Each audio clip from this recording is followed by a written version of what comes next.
in my opinion, of course, we have really less controls in place because people are dispersed. It's a very interesting situation because, as Alex said, the cyber threats actually goes up, but in respect of the normal internal fraud, now it's going down.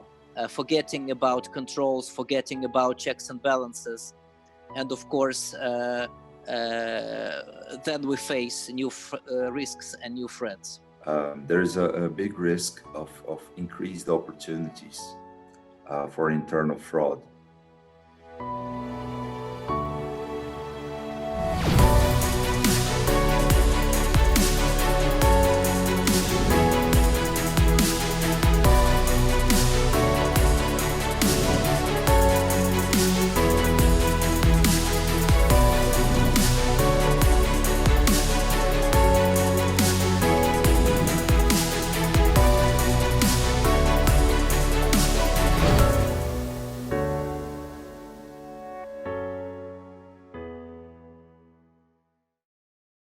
Hello and welcome to another episode of The World of Audit. We have a special episode for you today. We're very, very lucky actually because we're joined by three forensic investigation experts who have multiple years of experience collectively, over 60 actually.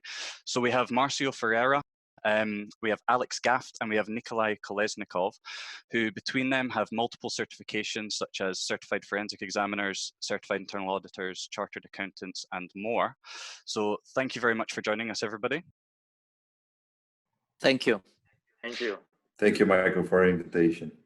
So just to start, one of the things that I've seen being talked about a lot on LinkedIn is the change that businesses are having globally at the moment and the risks and issues that that's bringing and potentially new threats. So if I could start with yourself, Alex, I would like to start off by asking what new threats and risks are there to businesses based on the changes that have happened in the world due to COVID-19? Again, thank you for inviting me. And I would like to start with the external threats that has appeared during the recent crisis. And of course, I'm talking about the new cyber threats, new cyber risks. That of course include cyber fraud as well. So new phishing schemes, new invoice fraud schemes when fraudsters impersonate your suppliers and send you a fake invoice, trying to change the bank account details, and so you transfer money to them and not to your real supplier or real vendor. And we already have statistics for it, and there is a really a big surge in those schemes, about 30%, and all other so-called regular cyber threats like malware, ransomware will really have a surge in them. So in my opinion, this is the largest external threat for companies that they're facing now during this crisis, when people work remotely, when people have to use new technologies, and when we have less controls around. And if I may mention also a couple of internal risks that have arisen. In my opinion, of course, we have really less controls in place because people are dispersed. They don't work in teams. They work from home, they work remotely. We have less access to documents and even to work sites. So we can't really touch with our fingers as auditors or as investigators. We have to interview people remotely sometimes, or even talk to our colleagues remotely. So we don't have this face-to-face ability. And we have much more emergency cases when we have to speed up things, when the new problems are caused, and then we have to quickly solve them, sometimes forgetting about controls, forgetting about checks and balances. and of course, then we face new risks and new threats. And Nikolay, if I could just move to yourself now, based on what Alex has said, there seems to be a lot more risks and a lot more issues and people taking advantage. From your position, of being the partner at COSA Intelligence Solutions, are you seeing any different trends and behaviors as a result of what's going on as well? Yes, actually, it's a very interesting situation because, as Alex said, the cyber threats actually goes up, but in respect of the normal internal fraud, now it's going down. It's really interesting because it could be different reason for that. Maybe there are lack of whistleblower allegation, or just people don't want to report it properly. This is why the amount of the cases reduce. Or actually, if the business takes the proper action and think in advance how to rechange the internal process, they could reduce the normal fraud. For example, if it's a digital business, for example, fintech, some payment system, they used to work in this remote and digital, in Cloudflare, in like remotely, and now they cannot. They almost have no any suffering from that. They just spread it. They just have a conversation via Zoom, but all the operations going is the same way, and they just used to check everything remotely, and there are no any physical interconnections which could add value to this process. But for example, if it's some manufacturer business where a lot of production facility, there could be the problem. And for management and shareholders, it's very important to close all potential capex, all construction, which is not related to the survival side. Because as of now, it's a really huge gap where any contractors can fool you, because they can do something and then issue act of acceptance, and there are no any enough control inside the organization to check properly. This is why a lot of companies which I have a discussion with, they just stop all unnecessary construction work, just freeze it before situation comes to normal, and only just continue to work just to operate, not to develop and expand. This is why I think cyber threats can go up, but if we think properly and do right work, the internal fraud could go down in this moment. Okay, Marcio, I'm interested to know if you have anything to add on the back of Nikolay and Alex's statements, but I'm also interested to ask you, based on what Nikolay said, do you think internal fraud's going down because there is a lack of internal whistleblowing and use of the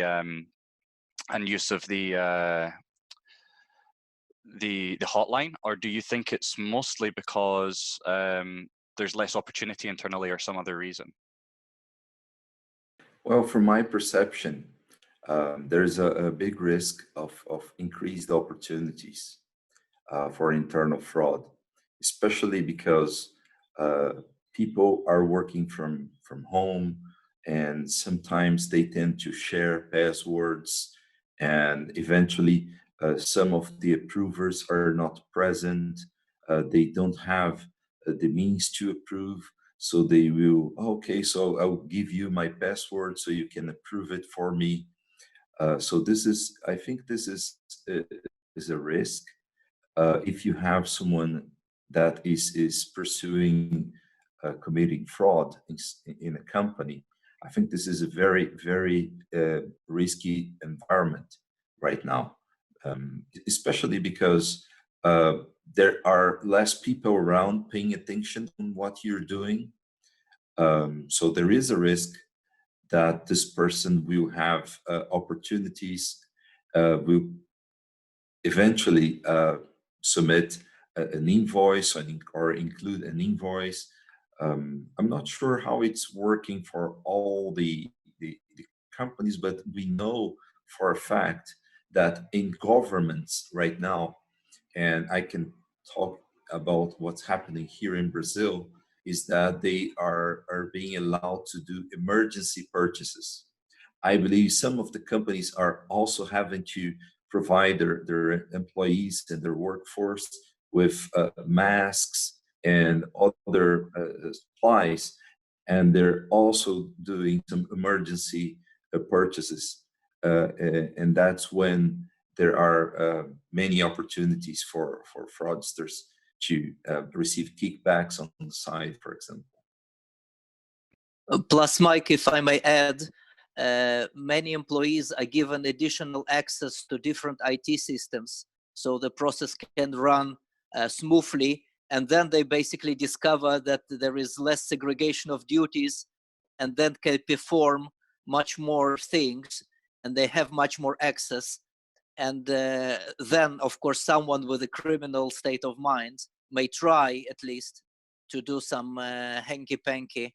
And I think that what Nikolay mentioned, that maybe there is less of internal fraud now, I just think that we still don't see the results of it. It's just it's just being initiated right now, and we will discover it maybe in a year or a couple of years. So it's just everything is evolving right now. And it's much easier to see the external schemes, of course, than internal fraud schemes. Yeah, as of now. Yeah, I agree, absolutely. So it sounds like, because I'm trying to put myself in the position of someone in the business, like a manager or leader in the business, and thinking about their perspective on this, and thinking, you know, they've, like everyone else, they've been put in a position where pressure's high because they still have a responsibility to perform and to meet objectives and bring results, but they don't have the same capabilities. So, you know, they're trying to innovate and adapt and react to these times. So some of them might say that, you know, we are put in a position where we can either react and do things a certain way in order to get our work done and achieve, or the alternative is we maintain all controls, we maintain all of the rules and policies we have, and that's going to stop us from doing X, Y, or Z. So from an auditor's perspective and from an investigator's perspective, and everything included, side professions that are linked to them, what can we do differently in order to firstly address these issues, but also to help the business continue to protect their own, you know, their own businesses and processes?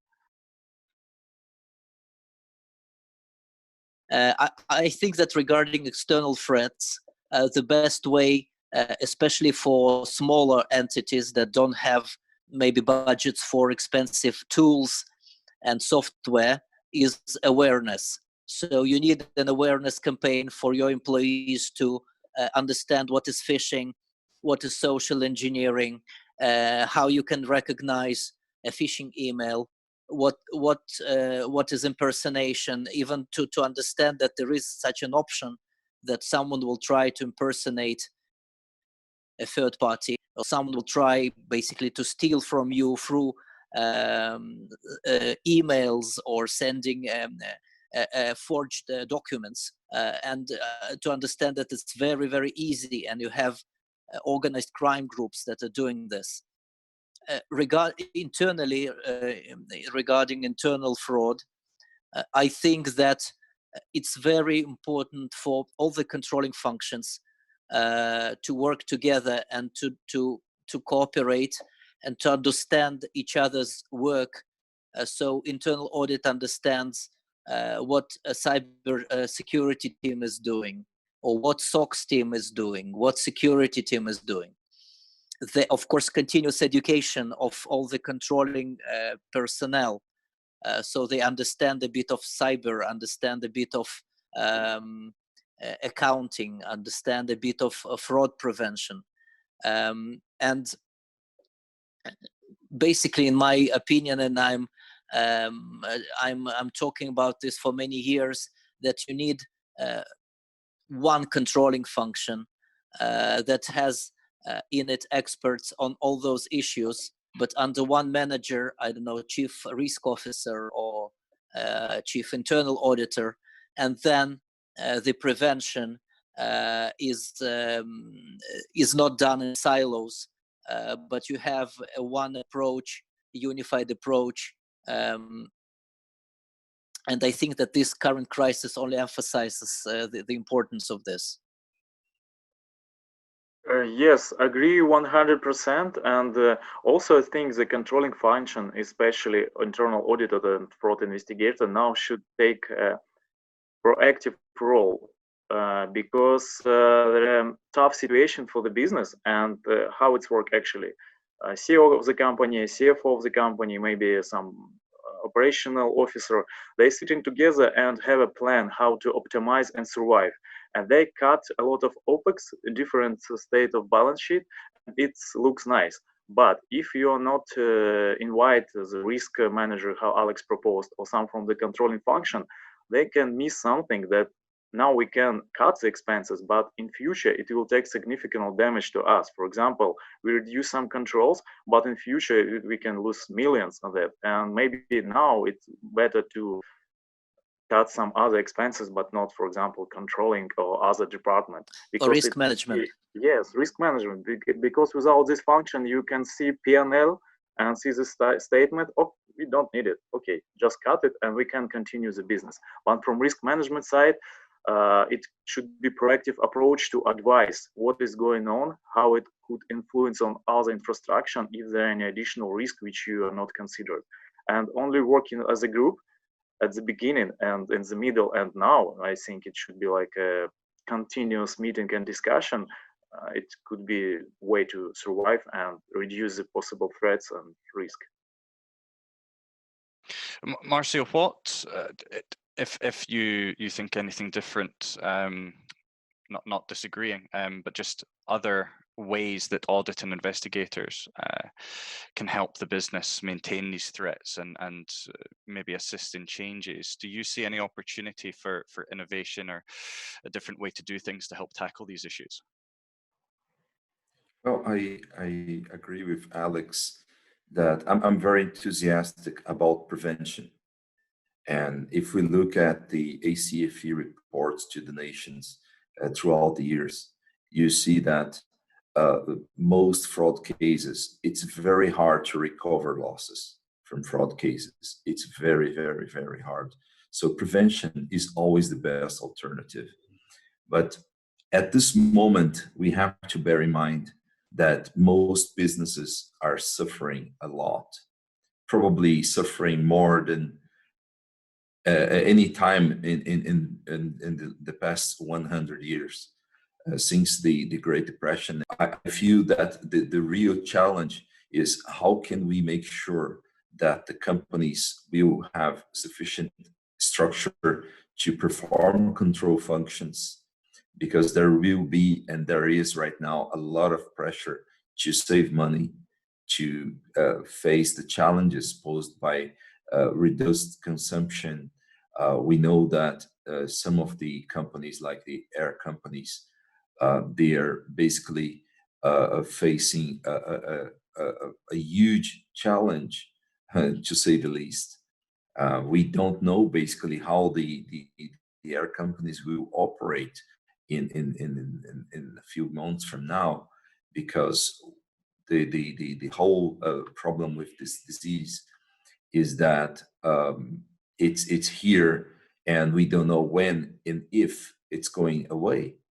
I'm not sure if you guys heard, but Angela Merkel gave a speech yesterday, and she mentioned this is not the end of the pandemic. We're just at the beginning.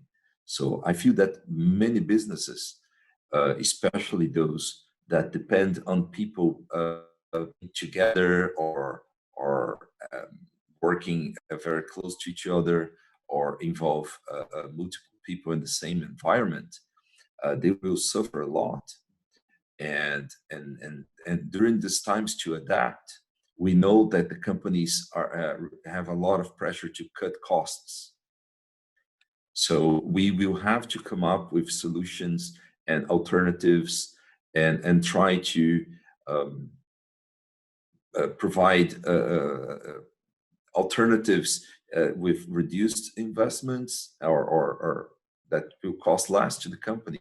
This is a big challenge, because controlling it always comes with a cost. And right now, some of the companies, I would say, they cannot afford that cost. So I think more companies will be willing to take risks. Based on that, I'm interested to know if I'm a member of the business and I'm coming to you and saying, okay, you've shared all of these risks, all of these threats, both internally and externally. It's almost guaranteed there's going to be a reduction of investment with controls and everything else. What can we do to collaborate from the business side? What else can we do to help protect our own business that can assist you in your job of prevention? I know from the investigation side, it's very much a case of providing information, being as open as possible and collaborating.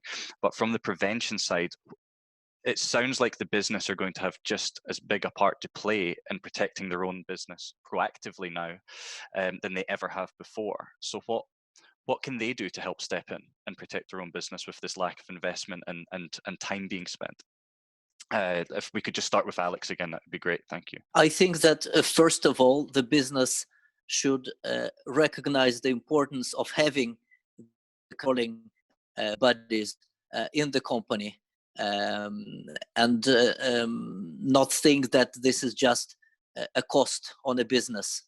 And maybe this is the time and this is the place for them to recognize the importance of our work and what we're trying to do during normal times.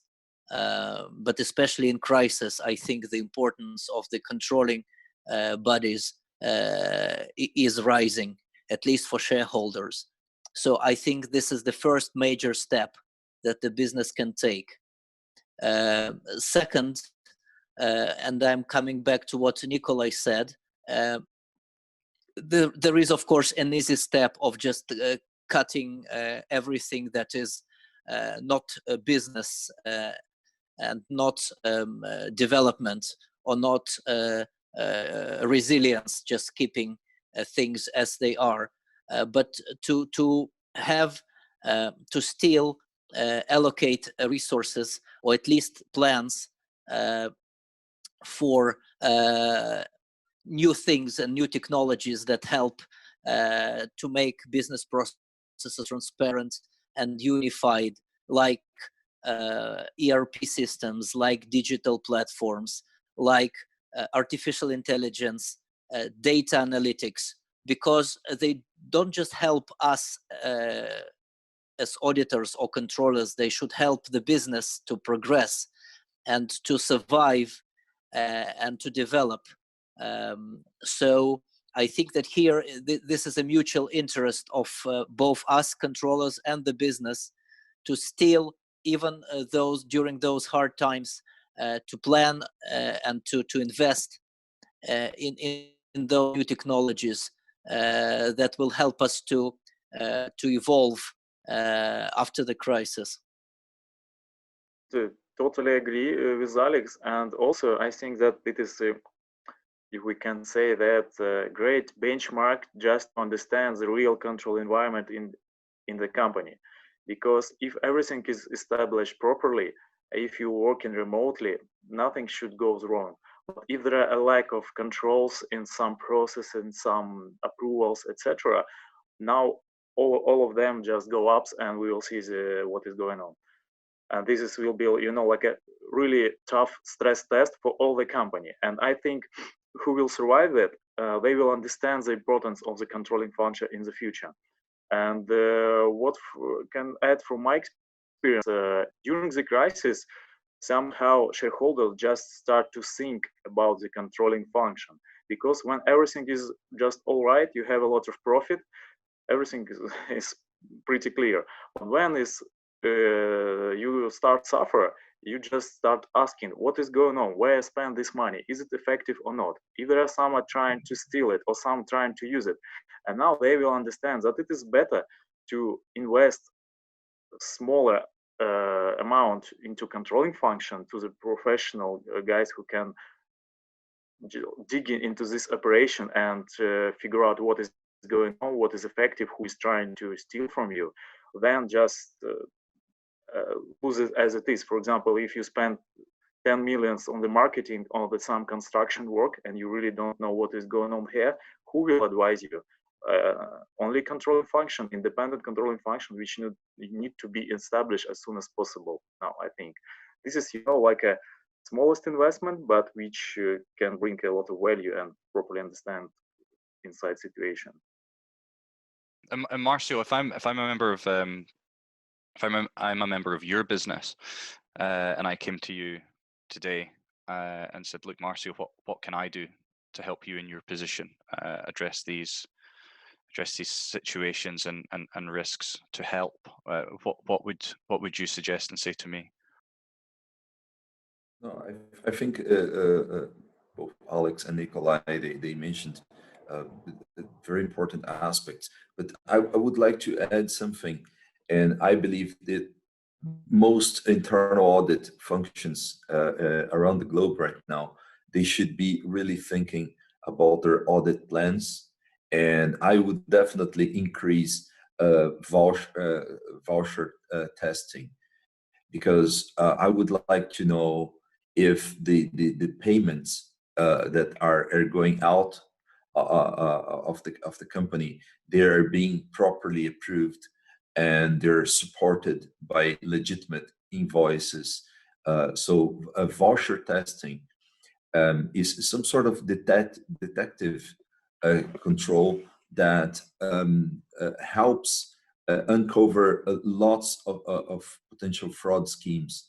So I think the companies, it's relatively cheap to do, but I think it's very effective to identify potential problems. So I would advise all my colleagues in the audit world to review their audit plans for 2020 and increase as much as they can voucher testing. So definitely adaptability, reactive auditing sounds like that's going to play a huge part if the department's willing to take time on that. One question that did come up that I kind of want to finish on, because we have covered the kind of issues we see and potential solutions and changes we can make. And this is really something that I've always been interested in from the investigator side of audit. When you're interviewing someone in the business based on an allegation against them, I understand that during that, you as a professional are kind of trained and experienced in not only hearing what they're saying, but reading how they're saying it and their body language. That can help lead you to maybe probing further, asking more questions. How can investigators continue to really do their job very clearly, almost as intrusive as they can be in a normal world where they are in front of someone? How can they continue to productively interview somebody based on an allegation? Is a Zoom call or a Skype call enough? I think that really, I mean, of course, all the investigators, they talk about interviewing skills and reading the body language. But in my experience, I mean, this part helps us in a minority of cases. It's more of a question of coming prepared and having good evidence. So I don't think that this part of our inability really to read the body language of an interviewee will harm this part of investigation a lot. Of course, you know, we don't have many tools in our tool set because we're not police investigators. We're company employees. So of course, those skills help. But still, if you come prepared, then you can perform an interview remotely. But I would advise, of course, to check with legal and with data privacy teams. Let's call it procedural elements of those interviews, because of course it's being done in a different way. You don't know where the data is stored. You don't know actually what kind of obligations you should put on the interviewees, because you can't really force them to be by themselves. You can't really check if they're alone in the room. You don't know if they record you as well as you record them, or are you allowed to record them because they are in different jurisdictions. So a lot of legal and data privacy questions will arise. Again, of course, to check with legal and privacy, but what you can postpone for after the crisis, better postpone it, and only do the emergency cases, emergency interviews. Sure. What about yourself, Nikolay? Because you're in a slightly different situation where you're providing services to clients within the profession. Do you see there being opportunity to actually be able to do more for clients remotely, and this be kind of something that develops, or do you think that interviewing face to face is still something that can add value, but like Alex said, in the minority of cases, it's going to have an impact? Yes, I think that actually depends on the case which you have. For example, if you have strong evidence and it is just clear enough what is going on, and you just need to make interview, just make a tick, just everything just to prove, and there are no any confrontation, and you don't need to give the, I would say, admitted that person should admit the fail or not fail. But in more stronger and complicated cases, when you have not enough evidence and you cannot obtain them, this interview, as Alex said, I would postpone till the face-to-face interview, because it's really a tricky point. When you feel person, you see, I would say, deep into eyes, to the soul, and feel how they react on different situation. And I have a lot of experience when you just observe the person and see how it reacts on some minor question, and you understand, whoa, we should move to this way, and you completely change your interview program, your question, because was a tricky point which you're not discovered during your investigation, and you need to quickly adapt to this and move to this direction. I think it depends on the cases. If it's more, I would say, not simple, but pretty clear, you can do and not lose any effective via the call. But if it's hard with some tricky point where you are not sure 100% what is going on, and you to understand and get this information from the people in legal way, for sure, this is better to postpone it. But to be sure, we don't have, as of now, during this crisis, any interview and interrogation stage in COSA, because this is why, to be honest, I don't have experience to interrogate someone via the Skype or Zoom. Only interview, but it's the first stage of investigation, just to understand how the process works and etc. Sure, Marcio, I'm expecting, based on what they've said, because you and I have had some of these conversations in the past privately, by me being overly inquisitive about how this stuff works. Do you think that there is potentially still a risk here, or do you think it's something that can be done remotely? Will that mean that some cases do get through the cracks because interviews can't happen, or do you agree that it's mostly based on evidence, and let's bring the evidence to the front and use that to our advantage? I think I will agree with Nikolay on this, because I think it depends on each case that you have, but I would definitely postpone any interviews, because we're on most of the countries around the globe right now are on a lockdown, and lockdowns are really bad to be face to face with anyone. There's a number of implications, legal implications, harassment claims that can arise from you trying to be in the same room with an employee that you're investigating. And um, obviously, this situation is temporary because we cannot go on indefinitely on a lockdown around the globe. Most countries are already using this time basically to prepare the health system to adapt to the new situation. So they're enhancing their capabilities.